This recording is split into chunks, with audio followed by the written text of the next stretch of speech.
Narito ang malalaki at makabuluhang balita ngayong araw. Hataw Balita ngayon. Kinumpirma ng Philippine Navy na nagmistulang syudad at military zone na ang Subi Reef dahil sa improved facilities na itinayo ng China sa nireclaim nitong bahura ng West Philippine Sea. Sa kanilang monitoring, fully militarized na ang bahaging ito ng pinag-aagawang teritoryo, kabilang na ang Panganiban o Mischief Reef at Johnson o Mabini Reef na pasok din sa exclusive economic zone ng Pilipinas. Ang Subi Reef na nasa 12 to 15 nautical miles lamang ang layo mula sa Pag-asa Island ay isa sa mga sinasabing pinakamalaking base na ginawa ng China sa West Philippine Sea. These are functional military bases. They have already militarized the South China Sea.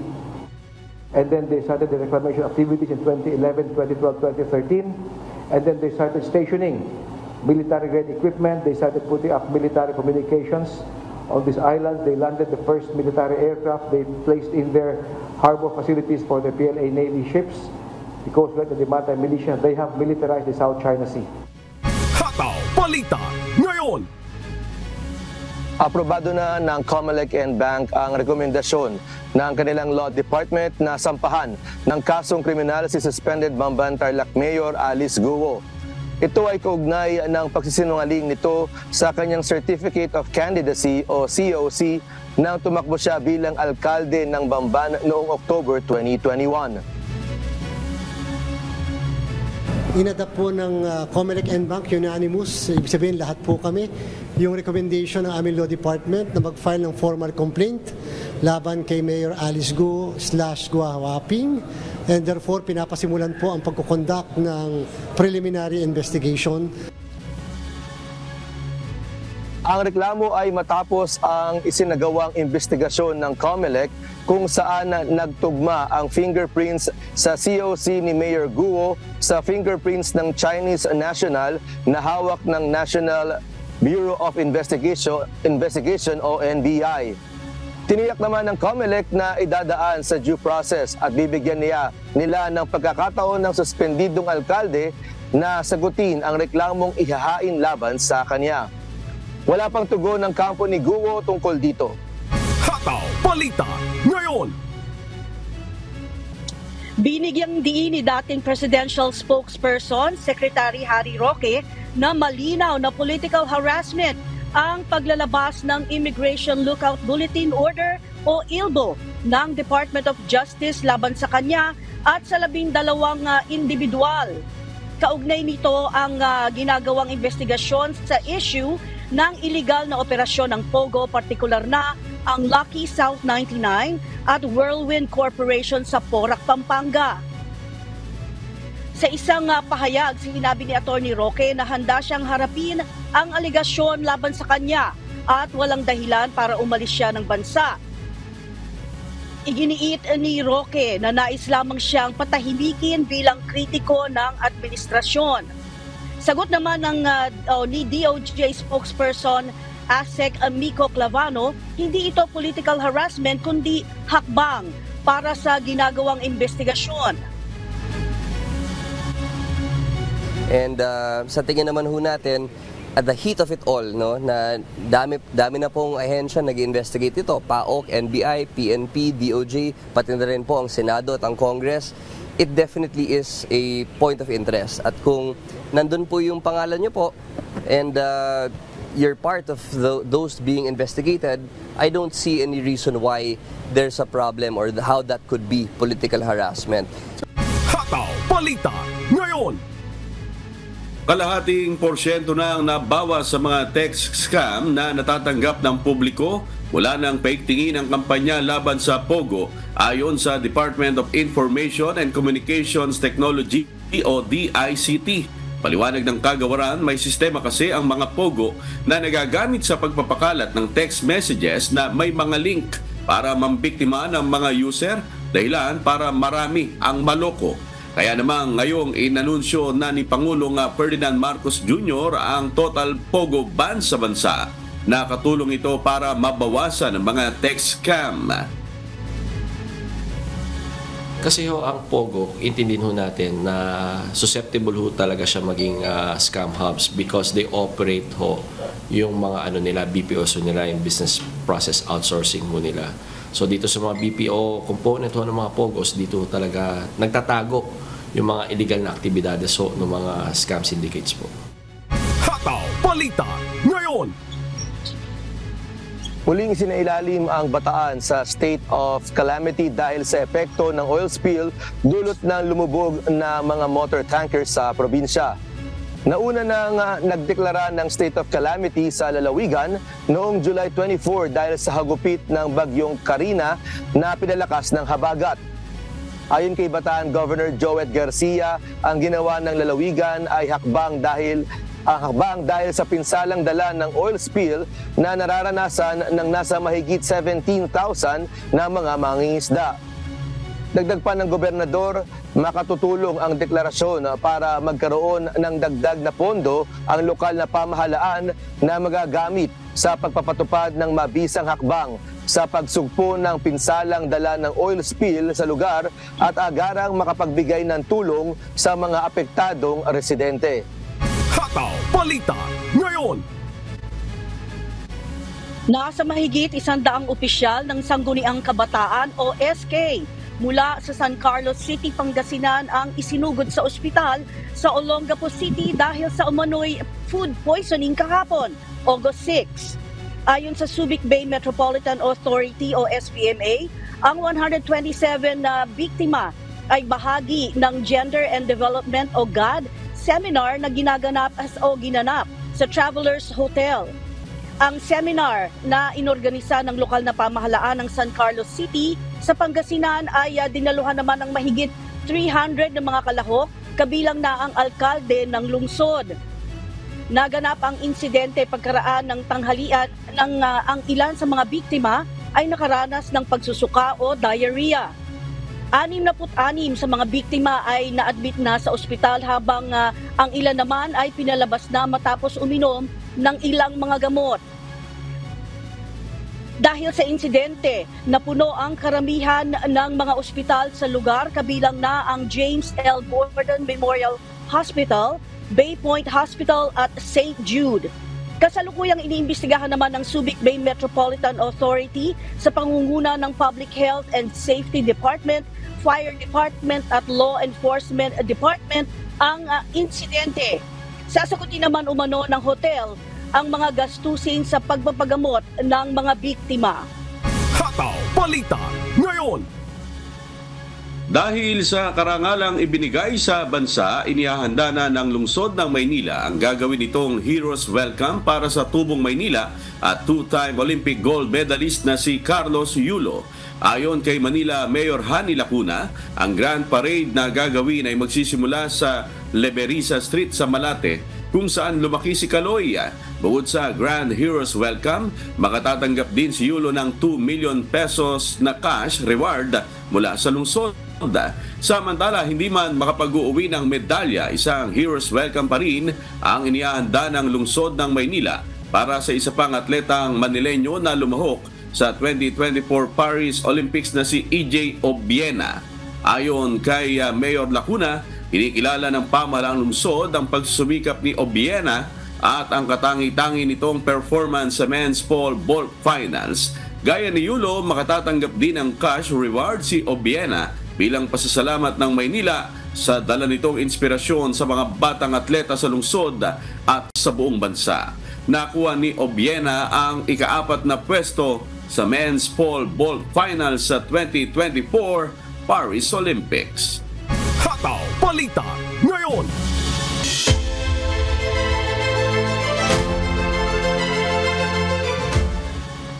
Binigyang pagkilala ni PNP Chief General Francisco Marbil si Police Staff Sergeant Nelson Santiago na nasawi sa gitna ng isang rescue operation sa Angeles City, Pampanga noong August 3. Ginawaran si Police Staff Sergeant Santiago ng medalya ng kadakilaan dahil sa katapangan nito sa ginawang rescue operation na nagresulta sa pagkakaligtas sa 2 Chinese nationals at pagkakaaresto ng 2 kidnapper. Nagpaabot din si General Marbil ng financial assistance sa naulila ng pulis.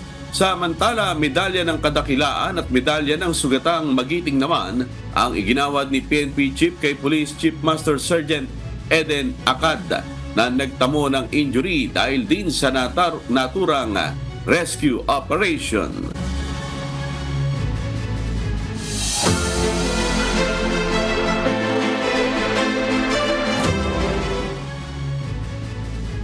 Posibleng nagtatago lang umano sa loob ng Kingdom of Jesus Christ compound sa Buhangin, Davao City ang religious group leader na si Apollo Kibuloy batay sa impormasyon ng Philippine National Police. Tinanggap naman ng pambansang pulisya ang hamon ng KOJC Group na pasukin ang lugar para hanapin ang kanilang leader. Si Lalaine Moreno, humahataw! Hataw Balita ngayon! Inihayag ni Police Regional Office 11 Director Police Brigadier General Nicolas Torre III na nagtatago lang sa loob ng 30 hektaryang compound ng Kingdom of Jesus Christ o KOJC Group sa Barangay Buhangin, Davao City ang religious group leader na si Apollo Kibuloy. Batay sa impormasyong nakuha ng Philippine National Police, ginagawa umanong hideout ni Kibuloy ang naturang lugar kaya bantay sarado ng mga miyembro nito ang palibot at nagsisilbing human shield ng kanilang leader. Diyan siya, ginagamit nila ang kanyang mga tao para i-shield siya. Based on the information that we have, we are inclined to really believe na nandyan siya. Pero sa Senate hearing noong August 5, sinabi ng abogado ni Kibuloy na si Attorney Israelito Torion na hindi nila itinatago ang religious group leader. Imposible naman kung nandun talaga si pastor. May casing naman sila eh. Alam naman nila eh. Meron naman sila mga tao nandun sa gilid, nandun sa ilan yung tao nandun eh. Kinonde na rin ng KOJC ang tila pagkakampo na ng mga pulis malapit sa kanilang compound na anila ay nagdudulot ng takot sa kanilang mga miyembro. Sagot ng pulisya, bahagi ito ng kanilang operasyon para mahuli si Kibuloy at 4 na iba pa na may warrant of arrest sa kasong human trafficking at sexual abuse. Ayon pa kay General Torre, handa nilang pasukin ng KOJC compound sa Barangay Buhangin kung papayagan ng pamunuan ng KOJC para patunayang hindi nila itinatago ang kanilang leader. Mahigit 1,000 pulis umano na walang armas ang maaari nilang i-deploy para galugarin ang bawat sulok ng compound. Sige, kung yan ang gusto nyo, that we play hide and seek in the 30-hectare property, papasukin nyo kami at ipapahanap ko si Mr. Kibuloy dyan sa loob nang walang violensya. Hindi ako magpapadala ng baril sa loob. Sige, mga tao kung naka-uniforme ng ganitong patrol shirt, unarmed, pagbigyan nyo, hanapin natin si Mr. Kibuloy dyan kung ayaw nyong ibigay ng kusa at dinideny nyo. Because ako'y naniniwala na nandyan sa loob. Pagtitiyak ni Torre, patuloy ang police manhunt operations hanggat hindi sumusuko si Kibuloy at ang kanyang mga kapwa-akusado. Aminado rin si Torre na malaking hamon sa kanilang puwersa ang paghahanap at paghuli sa religious group leader. It's really a pressure on the part of the PNP and the other law enforcement agencies. Nakakahiya. We cannot arrest a single person. Una nang nag-alok ang pamahalaan ng 10 milyong reward para sa ikadarakip ni Kibuloy habang tig 1 milyong pisong pabuya naman para sa 4 niyang co-accused. Lalaine Moreno, humahataw sa Balita Ngayon. Hataw Balita Ngayon! Humarap kahapon sa pamahalaang panlalawigan ng Cavite ang kinatawan ng kumpanya ng lumubog na oil tanker na MTKR Terra Nova. Sa ginawang pagpupulong o pulong, pinagbayad pinagbabayad ito ng local government ng nasa mahigit 10 milyong piso kada araw para sa nawalang kita ng mga mangingisda at vendor sa apektado ng kabuhayan sa tumagas na langis. Si Benedict Samson, humahataw! Hataw Balita Ngayon! Tuloy-tuloy pa rin ang isinasagawang oil spill response ng pamahalaan at investigasyon ng Department of Justice patungkol sa nangyaring paglubog ng oil tanker na MTKR Terra Nova sa Limay, Bataan. Nasa punto pa rin tayo ng fact-finding investigation for the accountabilities naman din po. So ito ngayon ay magpe-pay out na po tayo ng ayuda para sa ating mga fishermen and all those affected by the oil spill. Isang aspect lang po yan, pero hindi tayo titigil sa ating paghanap ng liability, accountabilities kung meron man. Dahil sa insidente, wala pa rin kinikita ang mga mangingisda at mga nagtitinda ng lamang dagat na apektado ang mga kabuhayan dahil sa tumagas na langis.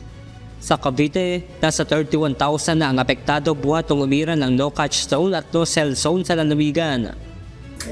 We are estimating it at 350 pesos a day times 31,000 times the number of days that they will be displaced. First part is sinubit namin yung lahat ng pangalan. Naka-document naman sa amin lahat yan eh. The LGU will be the one who will help them file.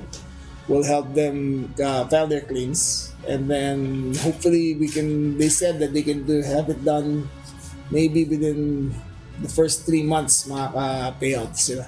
Umarap na kahapon, August 6, kay Cavite Governor John B. Cremulya at sa Department of Justice ang kinatawan ng kumpanyang may-ari ng lubobong na barko upang pag-usapan ang ipapataw na bayarin na siyang ibibigay sa mga apektado ng oil spill.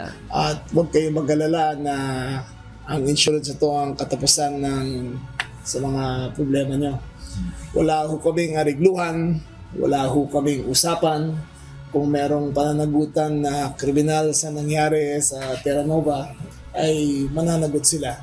Hindi ako tumanggap ng bisita ngayon para makipag-areglo, pero para ayusin lamang ang insurance sila.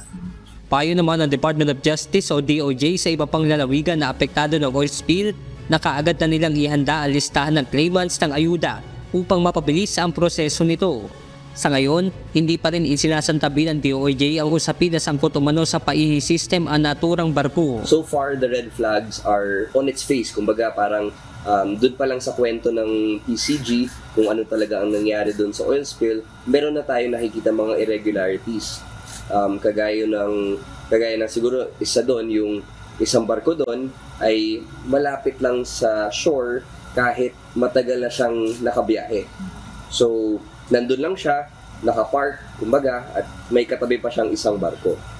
Ngunit sa isang pahayag, sinabi ng tagapagsalita ng Port Abaga Ship Management na si Attorney Leonel Mohan Infante na hindi sila napupusit ng langis at tanging sa mga lehitimong oil company lamang sila nagde-deliver nito. Sa Lunes, August 12, nakatakdang ituloy ng fact-finding team ng Department of Justice ang kanilang investigasyon sa insidente. Benedict Samson, umaataw sa Balita Ngayon. Balita Ngayon.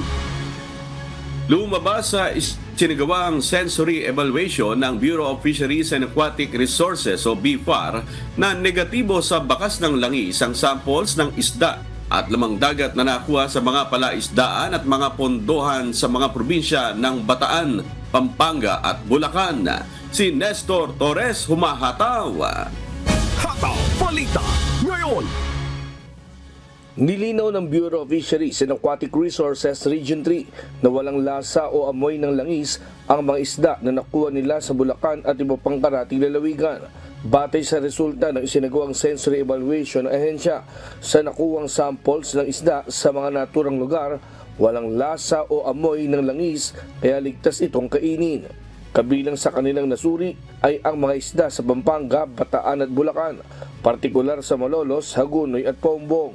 8 sampling sites ng Bataan, meron tayong 4 Pampanga, 11 sites sampling sa Bulacan. So kasama po dito yung mga yung mga fish landing saka yung mga malalaking palengke. So far lahat po ng test namin ay pumapasa naman sa sensory condition. Ibig sabihin wala po silang apoy at saka lasang langis yung mga itinitindag dyan. Wala umanong na-monitor o natanggap na tawag ang BIPAR Region 3 mula sa Office of the Civil Defense na may nakita pang bakas ng oil sheen sa Bulacan at sa Pampanga maliban na lamang sa ground zero na umano'y nasa 1 litro lamang. Nestor Torres, humahataw sa Balita Ngayon.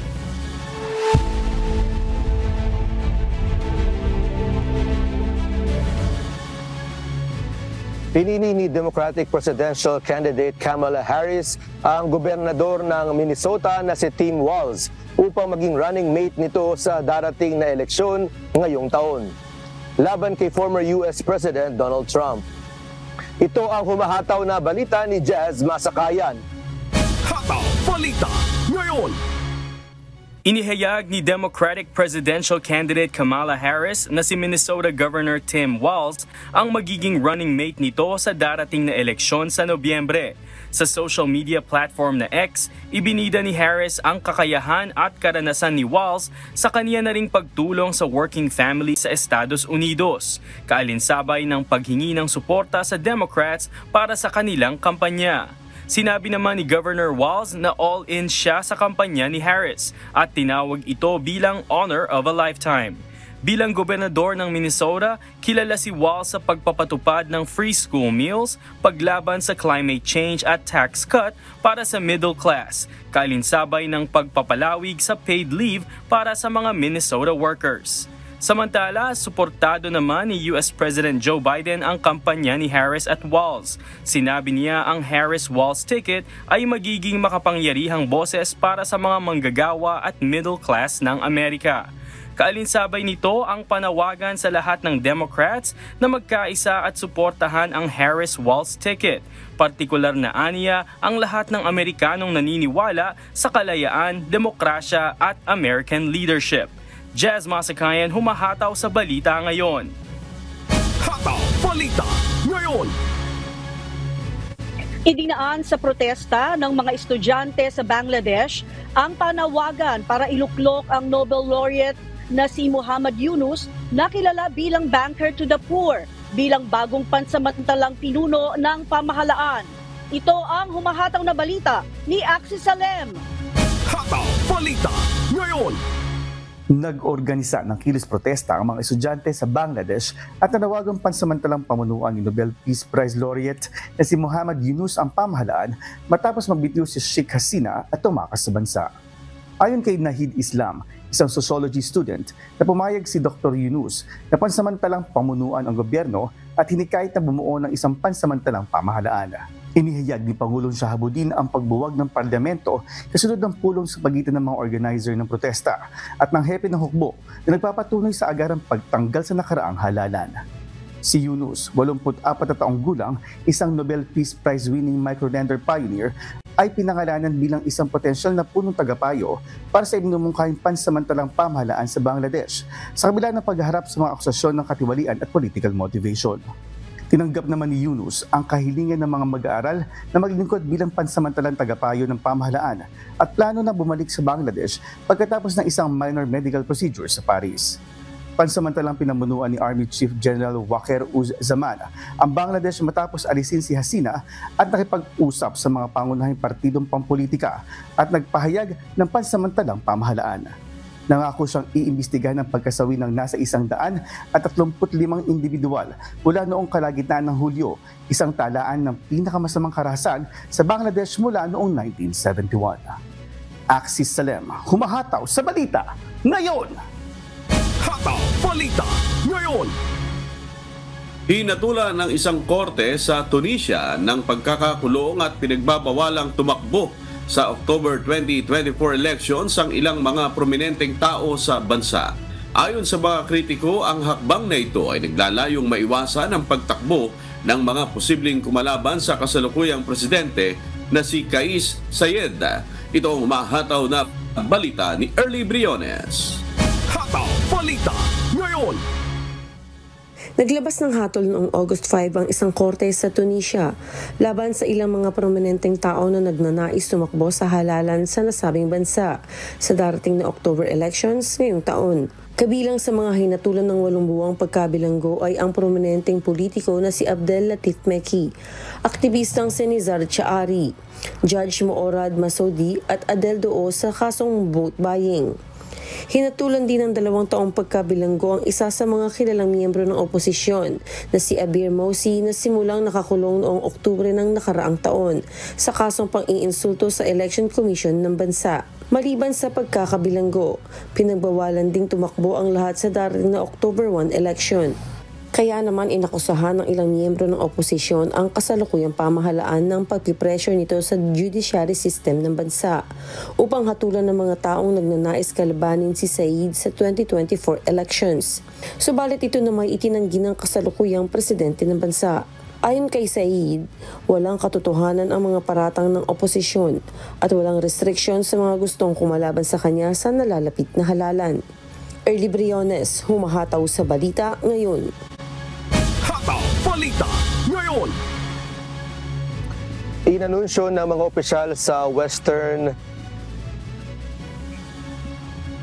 Canadian province ng British Columbia ang isang evacuation order bunsod ng banta ng pagbaha sa rehiyon pagkatapos ng landslide. Mula sa Toronto, Canada, may humahataw na balita si Orling Quijano live. Hataw Balita ngayon. Magandang hapon dyan sa inyo, Orlin. Saang bahagi ba ng British Columbia ang nasasakop nitong evacuation order? Good afternoon, Sunny. Inanunsyo ng otoridad sa British Columbia ang evacuation order sa rehiyon sa hilagang bahagi ng Chilcotin River at Fraser River. Bunsod ito ng panganib ng pagbaha dulot ng pagguho ng lupa noong nakaraang linggo.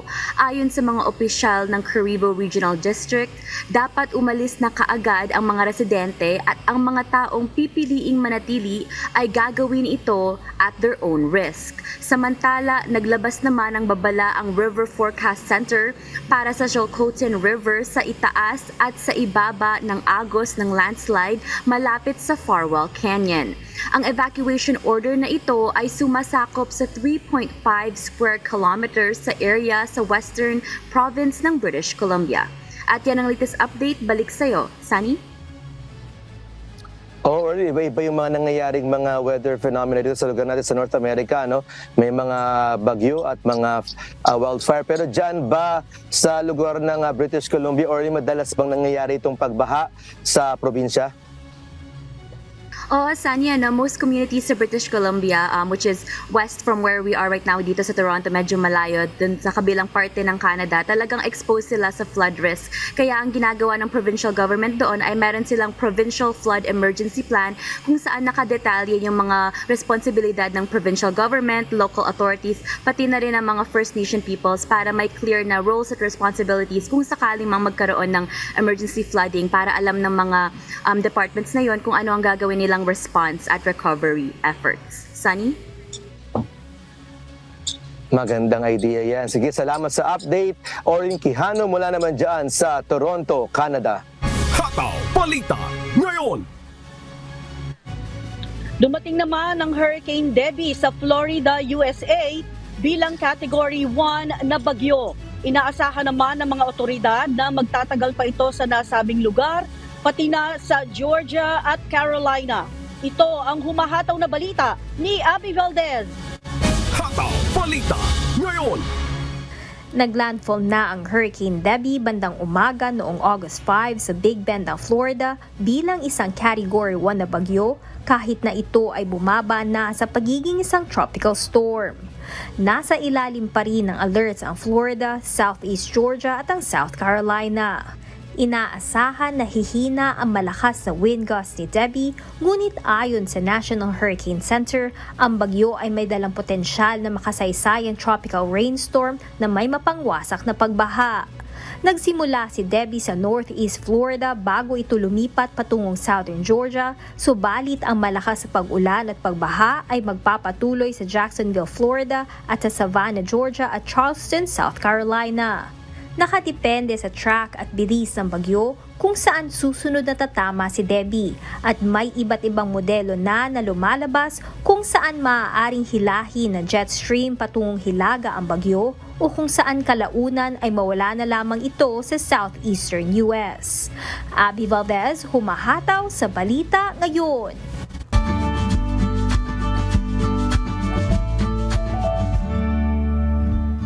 Alamin ang magiging lagay ng panahon sa iba't ibang bahagi ng bansa ngayong araw ng Miyerkules. Panoorin po natin ang update mula sa Philippine Weather Bureau Pag-asa. Narito yung ating latest satellite images. Makikita natin na meron pa rin tayong low pressure area sa loob ng Philippine Area of Responsibility. Huli natin itong namataan 565 kilometers northeast na extreme northern Luzon. So sa kasalukuyan, basta sa pinakauling datos natin, medyo malit pa rin yung chance na ito ay maging bagyo at wala pa rin itong direktang epekto sa anumang bahagi ng ating bansa. Samantala, meron tayong nabuong bagyo sa labas ng Philippine Area of Responsibility. Ito ay nasa Tropical Depression category na po.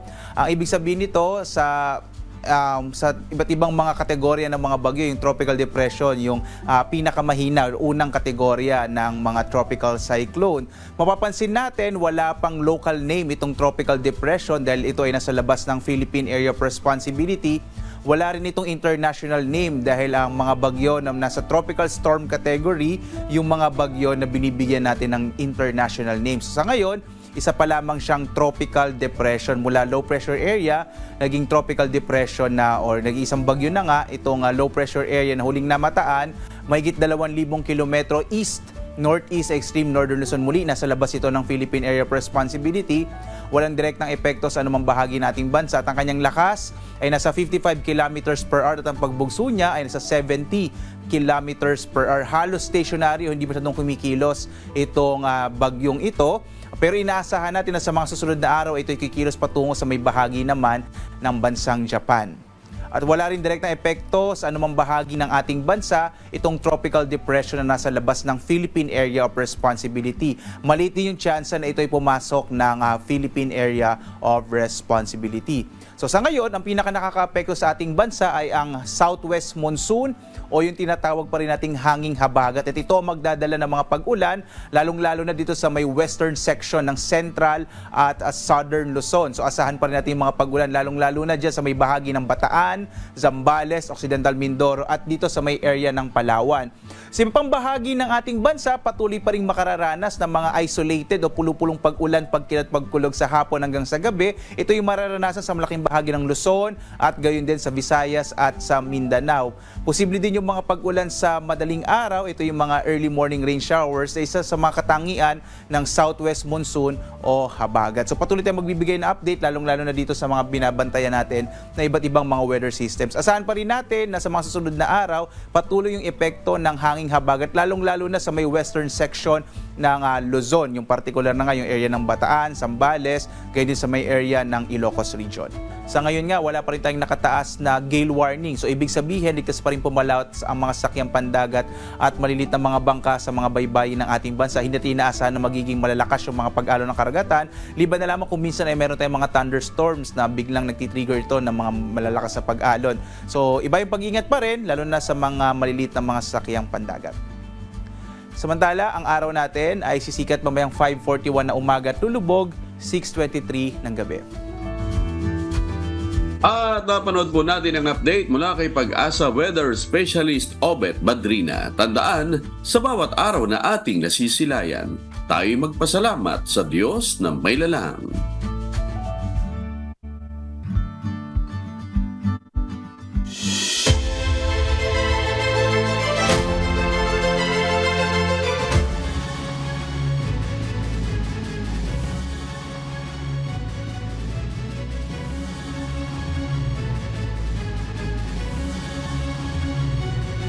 Nagpahayag ng suporta ang pamilya ni Filipino Olympic gold medalist na si Carlos Yulo matapos ang kanyang tagumpay sa 2024 Paris Olympics.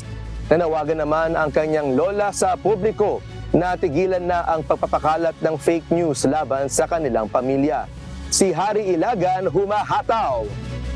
Hataw Balita ngayon.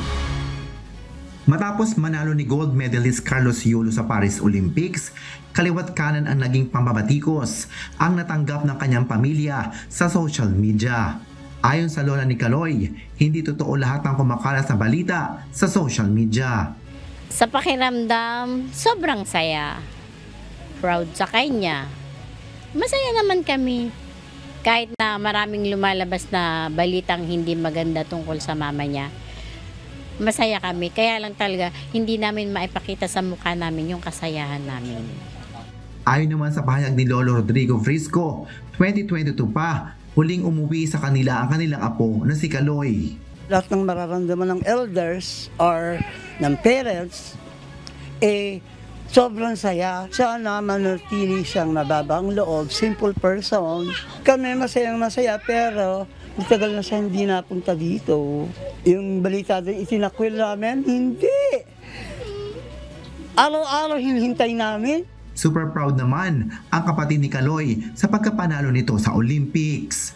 Sobrang saya ko po kasi parang gumawa siya ng parang historical po kasi din po. First time po magka-medal sa larangan po ng gymnastics. Kaya sobrang proud po kami sa kanya.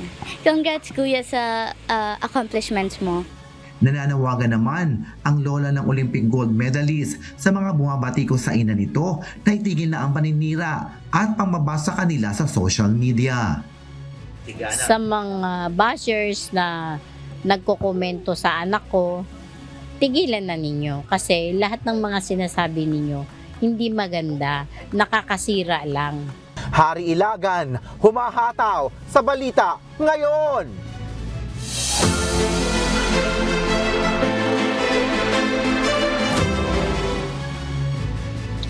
Nagsasagawa na ngayon ng malalimang investigasyon ang Department of Justice sa tatlong maritime incident sa Bataan nitong Hulyo kung saan ang resulta ng oil spill sa Manila Bay. Dito tinitignan ng fact-finding team ang seaworthiness naman ng tatlong barko. Si Benedict Samson, humahataw! Hataw Balita ngayon! Tatlong magkakasunod na maritime incident ang naitala ng Philippine Coast Guard sa Bataan nitong buwan ng Hulyo. Partikular na ang paglubog ng mga motor tanker na MTKR Terra Nova at MTKR Jason Bradley at ang sumadsad na MV Mironlawan. Dahil sa insidente, gumuuna na fact-finding team ang Department of Justice o DOJ upang suriin kung seaworthy pa ba ang mga naturang barko. Unusual siya. So yun pa lang po, red flag na din po yun. Yung isang red flag din, yung isa naka-anchor lang, usually may breaker naman yan, di ba? Hindi naman pwedeng open sea na kaagad kung saan ka mag-anchor, pero lumubog pa din. So again, it goes into the seaworthiness of the vessel. Ang pinaka-ending nito, ang goal natin ay kung meron mang nagkamali, meron mang conspiracy sa pagbigay ng mga lisensya, kailangan natin malaman yon. Dahil marami po talagang na-affect, no, na kababayan po natin. Sinabi ni DOJ spokesperson, Assistant Secretary Mico Clabano na layo ng investigasyon na maiwasan na nangyari sa MT Princess Empress na nabubog sa Oriental Mindoro na nagdulot ng malawak na oil spill. Sa tanong na kung sasampahan ng kaso ng pamahalaang panlalawigan ng Cavite ang may-ari ng MTKR Terra Nova, ito ang naging tugon ni Cavite Governor John B. Cremulya. Depende yan sa findings ng DOJ kung may makita silang criminal intent or criminal negligence nangyari sa Terra Nova. So hindi ko masasagot yan hanggang sa susunod na Lunes pagkatapos ng siyasat ng NBI. Benedict Samson, humahataw sa balita ngayon. Hataw Balita ngayon! Dahil sa patuloy na pagkalat ng African Swine Fever o ASF sa Lubok, Batangas, idineklara ng lokal na pamahalaan ang state of calamity. Si Lynette Bahe, humahataw. Hataw Balita ngayon!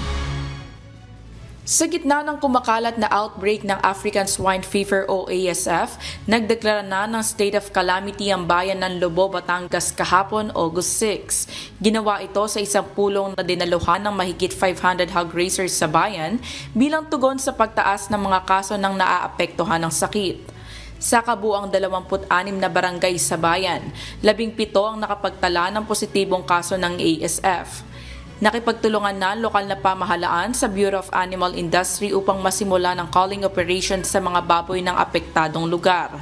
Samantala, as of August 3, tinatayang umabot na sa 103 million pesos ang financial loss dulot ng outbreak habang nasa 7,800 hogs na ang inilibing. Tinitiyak naman ng lokal na pamahalaan ang suporta mula sa mga ahensya ng gobyerno at mga pribadong grupo upang mabisang maaksyonan ang sitwasyon. Lynette Bahe, humahataw sa balita ngayon. Hataw Balita ngayon!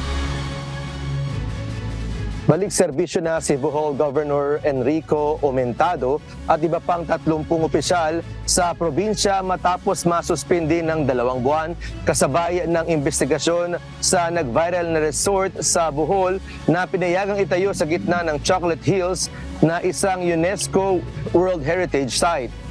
Ngayong balik trabaho na ang gobernador, kabilang sa mga tinututukan nito ay ang environmental protection. Si Gladys Tuwabi, humahataw. Hataw Balita ngayon. Matapos ang 2 buwang suspensyon, balik serbisyo na si Bohol Governor Erico Aumentado. Matapos bawiin ng Ombudsman ang suspensyon nito. Kahapon ang opisyal na pagbabalik nito sa serbisyo at inilaan niya ito sa pagbisita sa probinsya ng Cebu bilang pakikiisa sa pagdiriwang ng 455th founding anniversary ng Cebu, kung saan isa siya sa mga opisyal ng Visayas na pumirma sa isang manifesto bilang pagpapakita ng pagsuporta sa ilalim ng Marcos administration. Well, nakita sa ombudsman no na what good me ang among participation is good clear no kay as governor member naman jud ko adto, and then ang second na PAMBI clearance na approved July 14, but at that time mo pag-sit na ko July 1, busy po ko sa pahiluna sa Kapitolyo, and wa po ko receive of invitation na naay PAMBI meeting at the time.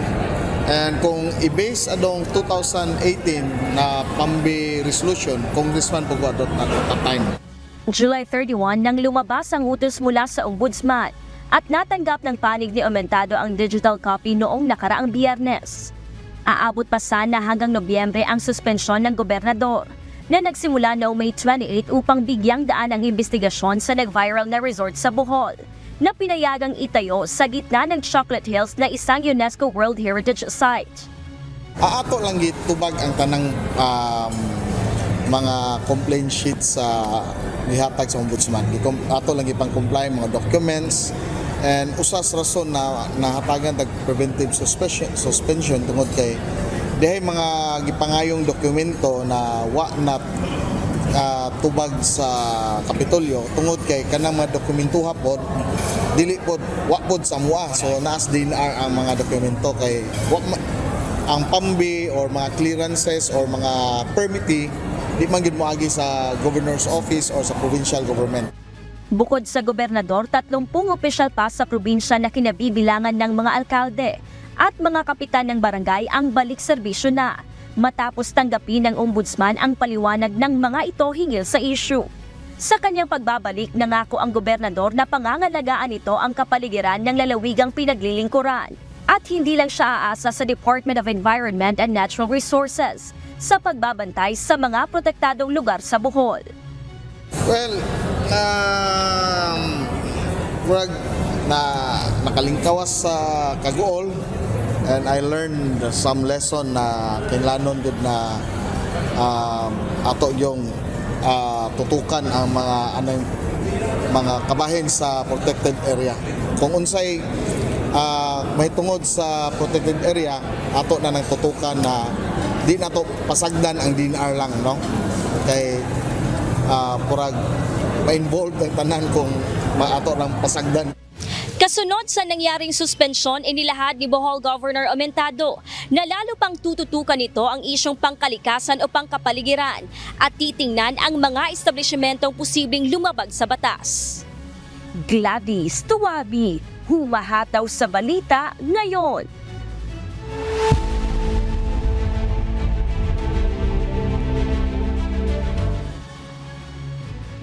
Nakipagpulong si United States President Joe Biden sa National Security Team habang lumalaki ang pangamba sa posibleng pag-atake ng Iran sa Israel. Ito ang humahataw na balita ni Ning De La Peret.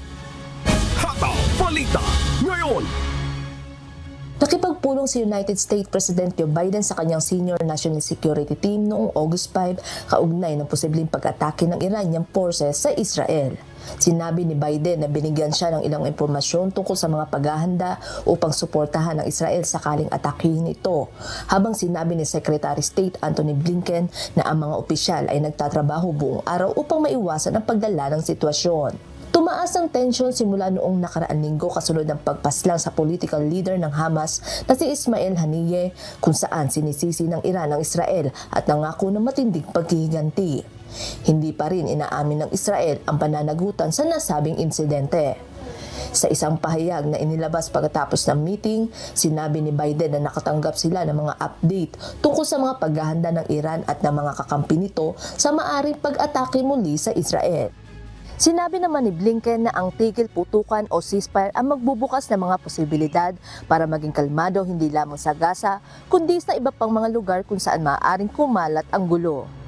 Ning de la Peret, humahataw sa balita ngayon. Hataw Balita Ngayon! Naglabas ang Health Canada ng voluntary recall sa flavor ng isang baby cereal dahil sa posibleng contamination nito sa mapanganib na bakterya. Ito ang humahataw na balita ni Noel Poliarco. Hataw Balita Ngayon! Ipinahayag ng Health Canada na huwag kainin o ipakain sa mga bata ang Gerber brand oat, banana and mango baby cereal dahil sa posibleng Chronobacter contamination nito batay sa isinagawang testing. Ang produktong apektado ng recall na ito ay may best before date na May 30, 2025 at naibenta ng 227 grams packages sa mga bilihan sa Alberta, British Columbia, Manitoba, New Brunswick, Ontario, Quebec, Saskatchewan at posible sa iba pang probinsya ng bansa. Ayon sa ahensya, ang pagkain contaminated ng Chronobacter ay maaaring normal tingnan o amuyin, ngunit pwede ka nitong bigyan ng sakit at sa bihirang pagkakataon ay magdulot ng pagkasawi. Dagdag pa ng ahensya, ang nasabing bakterya ay lalong mapanganib sa mga bagong panganak at natuklasang nauugnay sa blood poisoning at severe intestinal infections. Noel Poliarco, humahataw sa balita ngayon.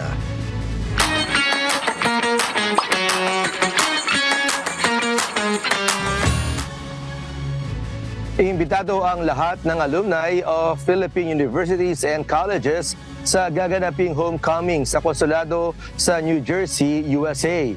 Samantala, isasagawa naman sa San Francisco, California sa August 10 to 11 ang taunang pistahan, parade and festival.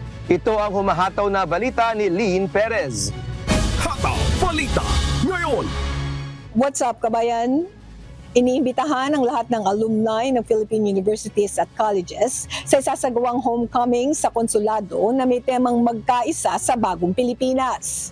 Gaganapin ito sa August 10, alas 10 ng umaga hanggang alas 4 ng hapon sa Vanson Park, Pavilion 1216 Forest Avenue, Paramus, New Jersey. Sa mga interesadong dumalo, makipag-ugnayan lamang sa leaders ng inyong alumni associations para sa iba pang impormasyon.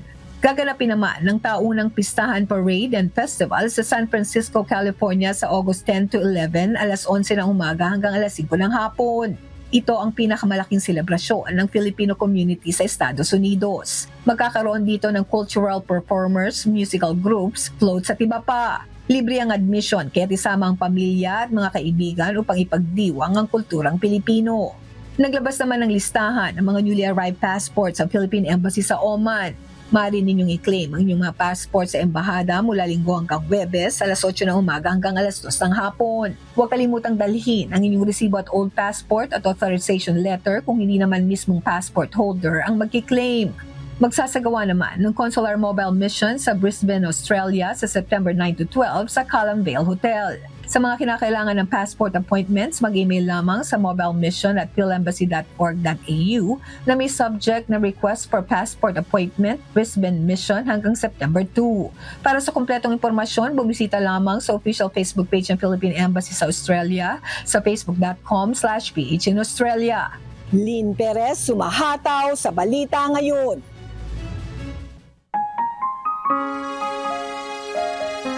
At sa aming ibabahaging mga salita ng Diyos na ating sandigan mula sa Kawikaan, Kapitulo 30, talatang 12.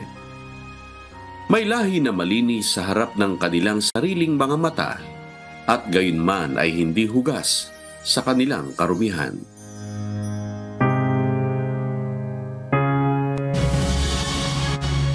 At yan po ang mga humahataw na balita ngayong umaga ng Miyerkules, ikapito sa buwan ng Agosto 2024. Mula po rito sa ngalan po ng lahat ng bumubuo ng UNTV News and Rescue, UNTV Radyo Libertad 1350 at ng ating mga correspondent mula Luzon, Visayas at Mindanao. Mula po rito sa Pilipinas, ako po inyong amigo Sherwin Kulubong.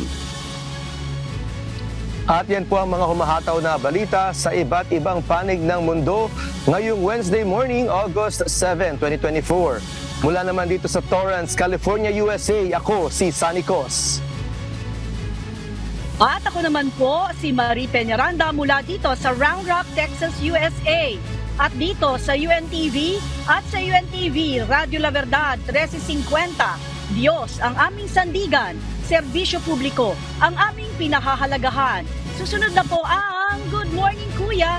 Salamat po sa Diyos at magandang umaga.